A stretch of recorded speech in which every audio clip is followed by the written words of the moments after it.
Hello, I'm Abigail and welcome to my channel about everything having to do with books. Today we are going to talk about classics, and I know classics have a reputation for torturing English students, and I will admit that there are a lot of classics that are very boring to read, but they're classics for a reason. And so today I want to talk about some of my favorite classics, and some of them are books that I read for school, some of them are books that I read on my own, but these are all classics that can be enjoyed in the modern age, several hundred years after they were written, possibly.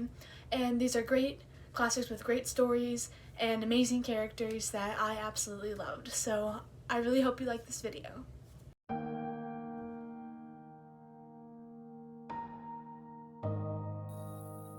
So first I'm going to talk about three classics that are all written by the same author, Charles Dickens.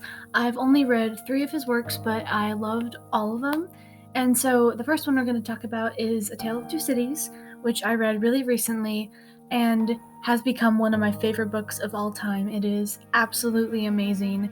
And I think this is a book where I think it's best if you go into it knowing as little as possible, but I will say that it is about the French Revolution. Next we have Oliver Twist, which is another one of Dickens' very popular works. And one of the things that I really liked about this book was that Dickens made an interesting choice by having the main character, Oliver, actually be a flat character. And even though that might sound like dull or uninteresting, it actually helps a lot of the horrible things that happen in the book not make you not want to keep reading, because you know that it's not going to corrupt Oliver or anything, which makes you want to keep reading. And then we have probably one of the more popular ones, which is A Christmas Carol, and although there are some sad parts in it, it is significantly less depressing than the other two. I read it every Christmas, and it only takes me about an hour to read because unlike the other two, it is a novella, so it's a bit shorter than the others. But I love all 3 of these works by Dickens, and I can't wait to read more of his writings. Next, we have 2 more books by the same author, and that is, of course, the wonderful Jane Austen. And even though I've read everything she's written, these are 2 of my favorites. And of course, we have Pride and Prejudice, which is one of my favorite books of all time. I love it because it has situations and society that occurred a long time ago, but with reactions to that and characters that you can relate to even reading it in the 21st century. And then of course we have Emma, which is another one of Jane Austen's works, and this is just a really funny, pretty light to actually read that is both like Pride and Prejudice. It's both historical knowledge of the time, but also characters that you can relate to now. And both of these books are just super fun to read and super understandable as well for classics. And so if you haven't read them yet, I would recommend you give them a try. Next, in a very different realm from Jane Austen, we have 2 of my favorite Shakespeare plays that I've read, and I've read a couple more than this, but these were the 2 that I really enjoyed reading. And first we have Hamlet, arguably one of Shakespeare's most famous plays, and I read this one in both the original text and in a modern English translation, which made it a lot easier to understand. But even though the story is very tragic, Shakespeare's writing is just incredible, and I really loved reading it. And we also have another tragedy, which is Macbeth, and this was a very interesting read. Both as in Hamlet were kind of mixing elements of the supernatural with elements of family issues and things like that. So even though it was written a long time ago, there are issues that are still interesting to readers today. And so if you haven't read any Shakespeare but you'd like to, I definitely suggest that you read the translated version with the original text, but I really hope you enjoy reading these. The next classic on this list is Wuthering Heights by Emily Bronte, which is a great example of how you can hate almost every single character in a book and still enjoy the book itself.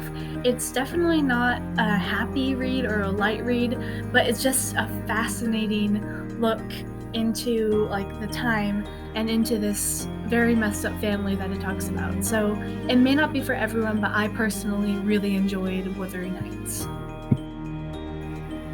By Emily Bronte's sister, Charlotte Bronte. Jane Eyre is another one of my favorite books of all time, and I especially love it because of the title character, Jane Eyre. She's just such an amazing female protagonist, and I talked about her a little bit in my video on my favorite protagonists. And so, if you like Wuthering Heights but want a character that you can actually root for, Jane Eyre would be a good option for you because it has a similar feel to it, but you can actually like the main character.